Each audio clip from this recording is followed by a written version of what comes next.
তোমরা ছেলেরা যারা বাবা 365 দিনে কোনোদিন নামাজ পড়ো না, তো তুমি সিদ্ধান্ত নিয়ে নিছো তুমি আল্লাহর নাফরমানির উপরে অটল।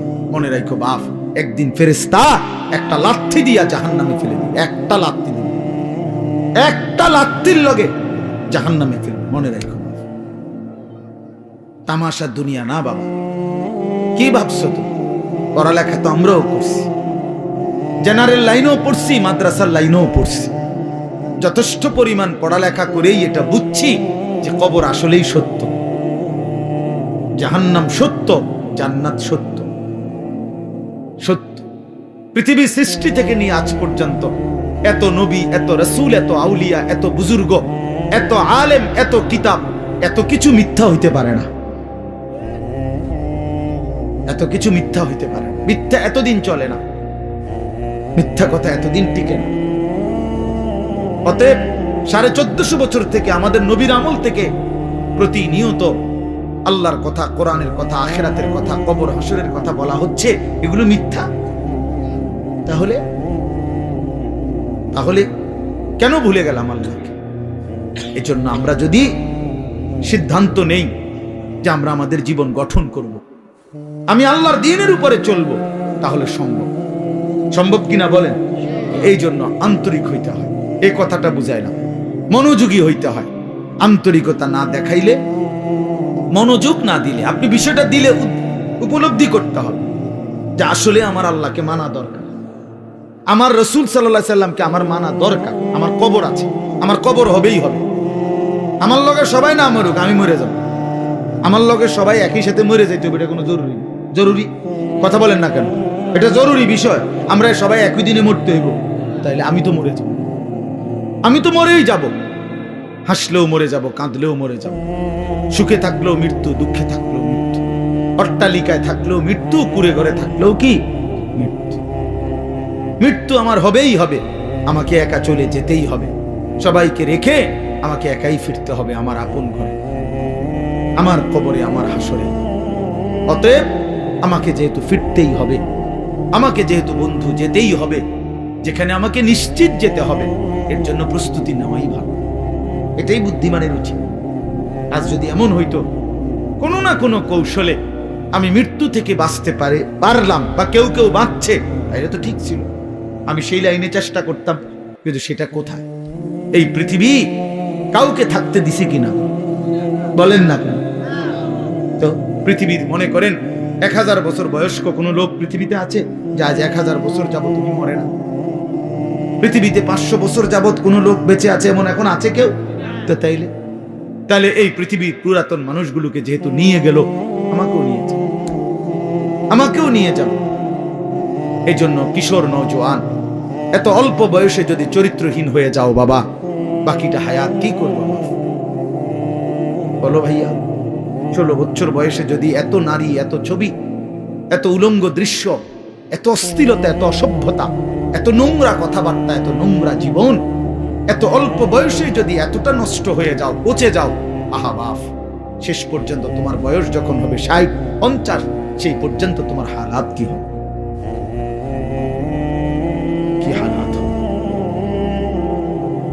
হ্যাঁ, সন্ধ্যা না হইতেই যদি বিরিয়ানিটা পচে যায়, আর সেটা যদি পরের দিন দুপুর পর্যন্ত এখানে ঘরে থাকে, কি পরিমাণ দুর্গন্ধ চলে। পচা তো গেছে গতকাল সন্ধ্যাতে। তাইলে তুমি যুবক যদি 16 বছর বয়সেই নষ্ট হয়ে যাও, 60 বছর পর্যন্ত, 40 বছর পর্যন্ত তোমার হালাত কি হবে? এত অল্প বয়সে যদি এত নারী ছবি, এত অসভ্যতা, এত নোংরামি, এটাই যদি ভালো লাগে,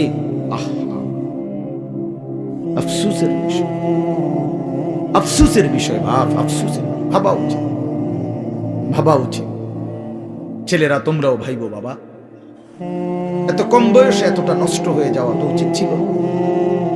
আমাদের ছেলে পেলে, তোমরা অনেক ছেলে আছো, কোনদিন এক ওয়াক্ত নামাজ পড়ো না। আহা, মুসলমানের বাচ্চা এত নিকৃষ্ট কেমনে হলো? এত বড় জন্তু জানোয়ার, এত বড় হাইওয়ান, এত বড় কুকুর বিড়াল কেমনে হইল? কেমনে?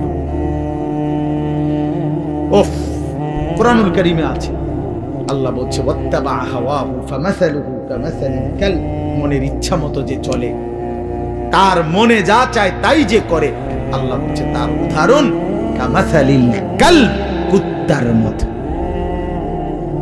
কিসের মতো? কালব অর্থ কি কর, এদিকে ফিরে কুত্তার মতো। ফামাসালুহু কামাসালিল কালব, আল্লাহ পাক কোরআনে বলছে, সূরা আরাফের মধ্যে আছে। আল্লাহ বলছে নিজের মনে যা চায় তাই যে চলে, সে কুত্তার মতো। ওইটা কুত্তা। তাহলে মানুষের আর কোন, মুসলমান তো পরের কথা বেটা, তোর কোন মানুষের জাত তো না, তুই তো কোন মানুষের জাতে না, মানুষের তো কোন কিসিমের মধ্যে পড়ে। আল্লাহ কোরআনে বলছে ইন তাহমিল আলাইহি ইয়ালহাস আও তাতরুকহু ইয়ালহাস। আল্লাহ বলছে কুত্তার স্বভাব, তারে দৌড়ানি দিলেও জিব্বা লম্বা করে হাঁফায়, ছাড়া দিলেও জিব্বা লম্বা করে হাঁফায়।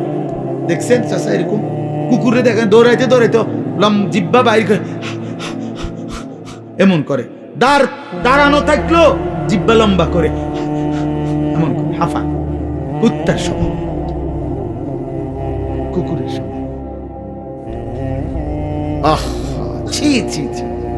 এরপরেও যদি কারো লজ্জা না লাগে, হ্যাঁ, তাইলে তার কান্দে যদি একটা কুকুর লাগাইয়া দিয়ে একসাথে ছবি উড়ান যাইতো যে এই দুই জানোয়ার একসাথে দেখেন কোনটা বেশি মানানসই।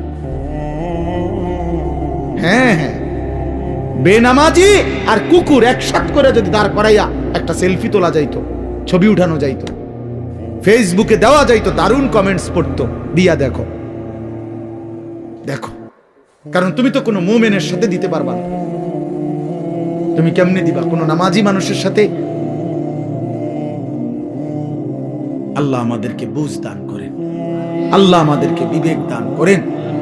আমরা মনে করায় দিলাম, আমরা প্রতিদিন মনে করায় দিই, প্রতিদিন প্রতিদিন এই এক জিন্দেগি, এই ঘুরাফেরা জিন্দেগি, ঘুরাফেরা জিন্দেগি, কभी আরশ पर कभी फरश पर, कभी उनके दर कभी दर बदर, गमे आशिकी तेरा शुक्रिया मैं कहां कहां से गुजर गया।